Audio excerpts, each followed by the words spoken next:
Shri Ganesha Sharada Gurubhyo Namaha Ramaya Ramabhadraya Ramachandraya Vedhase Raghunathaya Nathaya Sitaya Prataye Namaha. Welcome to the session on Ramayana to chapter 18 under the Bala Kanda. In the previous chapters, we have seen King Dasharatha. Dasharatha had successfully completed the Ashwamedha Yagna and the Putrakameshti Yagna. With the dish that is offered to him through that yagna, his wives became, that means his queens became pregnant. But in the meantime, well in the past, the Vanaras were born by several devatas, by several divine beings. The Vanara tribe was created, and several crores and crores of Vanaras were already born in order to help Rama in his endeavor on the earth. When the sacrifice of King Dasharatha had been brought to a successful conclusion, the gods receiving their due portions returned to their abode, the king also having fulfilled the obligations incurred by his initiation, returned to the capital with his queens, servants, army, and vehicles. The royal guests to whom due hospitality had been shown made obeisance to the sage Vasishtha and returned to their homes. When the departed, ornaments, apparel, and gifts were distributed to their armies who set out for their own cities with joy. King Dasharatha attended the departure of his guests and then re-entered the city in a procession preceded by the holy Brahmins. Rishishringa with his wife Shanta then took leave of the monarch and departed to his own city, King Dasharatha accompanying him for some distance. Then the king, expecting to be blessed with an heir, dwelt happily in Ayodhya. Six seasons after the completion of the sacrifice, in the 12th month, on the ninth day of the moon of Chaitramasa, the star Punarvasu was in ascendant, and planets, the sun, Mars, Jupiter, Saturn, that is called as Surya, Mangala, Shani, Jupiter, the Guru, Venus, the Shukra, were exalted, and those signs of the zodiac, such as the ram, the fishes, and the scales in auspicious aspects, the moon and Jupiter being in conjunction, that the Chandra and the Guru being in conjunction at period called Karka, then the world honored Lord of the world, endowed with divine attributes, Sri Ramachandra was born of the womb of Kaushalya. The promoter of the glory of the house of Ikshvaku, the blessed Lord Vishnu, was born as a son of Queen Kaushalya. When this child of limitless splendor was born, the queen looked most beautiful, like Aditi of old, favored by Indra. Aditi was the mother of Indra. The hero of the reign of truth, Bharata, was born of Queen Kaikeyi. Possessed by every grace, he was endowed with a quarter of the glory of Sri Vishnu. Sumitra gave birth to Lakshmana and Shatrugna, heroes skillful in the wielding of weapons and also partaking of Sri Vishnu's glory. Bharata was born when the star Pushya was in the ascendant in the Lagna of Meena. During the ascendance of the star Shalsa in the Lagna Karka, at the time of sunrise, Shatrugna was born. Each of the sons of the king had special attributes and were endowed with great qualities. They were as resplendent as the Purva, Uttara, and Bhadrapada stars. Here there are stars like Purva Bhadra, Uttara Bhadra, and others. And Valmiki, maybe he was also very good at astrology. During the several incidents, including the birth of Rama, at different instance, he mentioned where those stars were there in the horizon, and people have made a mapping of this. And based upon this mapping, using the computers, they predicted that all these astronomical beings in that particular position, this has happened so many thousand years back. Often, some people say it is 7,000 years back or something like that. So accordingly, but of course those things they keep repeating, but we do not know exactly how long back those astronomical events should have happened. If Valmiki has explained those astronomical events, then Ramayana may have happened before that. So those astronomical signs, they will help us to estimate the time, and this time and the date, because never in the history the same date or calendars have continued. The calendar, the Gregorian calendar, what we see today, is existing only since last few hundred years. And this is an incident that happened thousands of years back.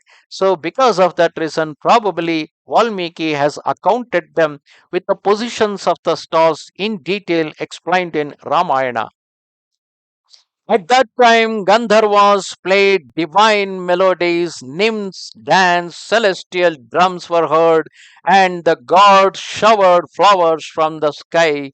Everywhere in the capital, signs of rejoicing were apparent. The streets were filled with actors and dancers, and those who sang or played on various instruments.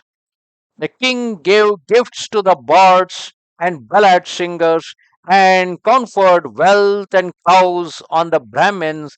The four children were named on the 12th day. Eldest son received the name Ramachandra or Rama, and the name given to the son of Queen Kaikeyi was Bharata. The sons of Queen Sumitra were called Lakshmana and Shatrugna. The ceremony was performed by the holy sage Vasishtha with great joy.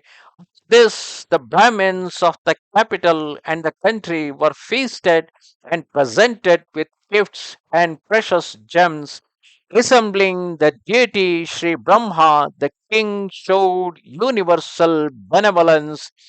The princess grew in the knowledge of the Veda, in courage and active goodwill to all. Though each was wise, learned, and possessed of every virtue, yet Sri Ramachandra excelled them in truthfulness and energy and was beloved of all like the flawless orb of the moon, expert in mounting the elephant, the horse, and the chariot. He was skillful in archery and devoted to the service of his parents. Sri Lakshmana cherished an exceeding love for his elder brother Sri Ramachandra, the delight of the world, and Sri Rama loved Lakshmana also as his very self. Sri Ramachandra loved Lakshmana, who was endowed with every excellent quality as his own life, and neither slept nor partook of any nourishment without the other. When Raghava, mounted on horseback, engaged in the chase during the hunting, Sri Lakshmana followed with bow and arrows to protect him. Emulating the examples of Sri Ramachandra, Bharata loved Shatrugna and was loved by him with equal affection. The monarch was as pleased and satisfied with his four sons as is Sri Brahma with the four Vedas.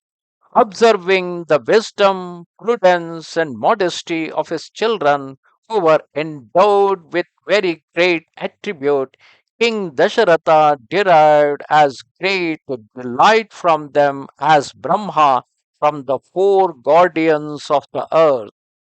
The princess studied the Veda with perseverance, affectionately attended on the king, and acquired proficiency in the use of arms. One day, when the illustrious sovereign was in council with his relatives, ministers, and learned preceptors, deliberating on the marriage of his four sons. The great sage Vishwamitra appeared in the capital. Seeking an audience with the king, he addressed the doorkeeper, saying, "Inform the king speedily that the son of Gadhi of the race of Kushika is at the gate." The awe-stricken god hastened to the royal apartment and conveyed the tidings with due respect to his majesty, who, with his guru Vasistha, went forth to welcome the sage at the gate and bring him into the royal palace. As Brahma welcomes Indra, so did the great Muni, and beholding that resplendent and mighty ascetic observer of great vows of cheerful countenance, the king offered him arghya according to the prescribed tradition. The virtuous Vishwamitra then inquired of the kings concerning the welfare of the empire, the prosperity of his people, relatives, and friends, and also as to the state of the royal treasury. Thereafter the sage questioned the monarch further, saying, Are your vassals obedient to you? Are your enemies subdued? Are the Vedic sacrifices or the yajnas duly observed in your dominion? Are strangers entertained with fitting hospitality? Then after inquiring as to the well-being of Sri Vasishtha and other sages, Sri Vishwamitra entered the palace.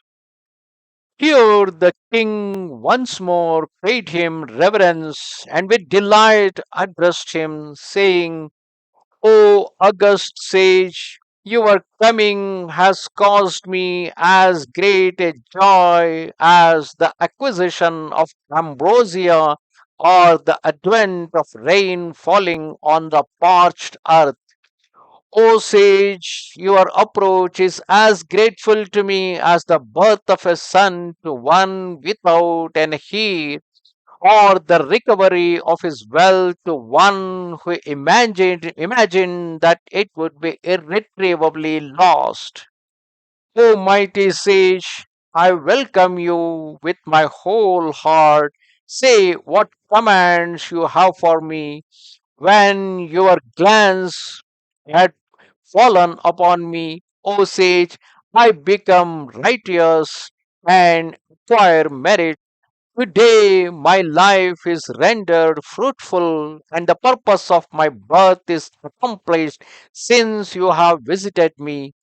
O auspicious one, formerly you were a warrior sage, illustrious by virtue of your sacred practices, but now you have become a Brahmin and art worthy of supreme worship. Both, because both as a king of in the past and now as a Brahmin, both are worthy of supreme worship by me.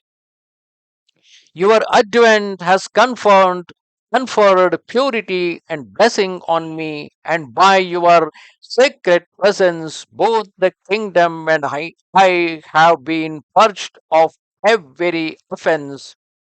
Be pleased to tell us of the purpose of your coming. I desire to manifest my gratitude to you by rendering in your service. O Kaushika, do not hesitate to speak your will. I am ready to do anything for you. You are to me as a god. O Brahmana seer, beholding you, I have acquired the great merits of the pilgrimage. Hearing the words of King Dasharatha, sweet sounding and in accordance with the scriptural injunctions, great sage, the repository of all excellent qualities, was highly gratified. Thus ended chapter 18 of the Bala Kanda in Ramayana, when one day uh, after the birth of Rama, Lakshmana, Bharata, and Shatrugna, Dasharatha was rejoicing with his sons and with the people in his court. At that day, Vishwamitra arrived in his court and he was highly respected. King Dasharatha promised him that he will do whatever service that is commanded by Vishwamitra. And let us see in the following chapter how much Dasharatha will go into follow the request made by Vishwamitra. Namaste Sharada Devi Kashmira Puravasini Swamaham Prarthaye Nityam Vidya Danancha Dehime. Goodbye.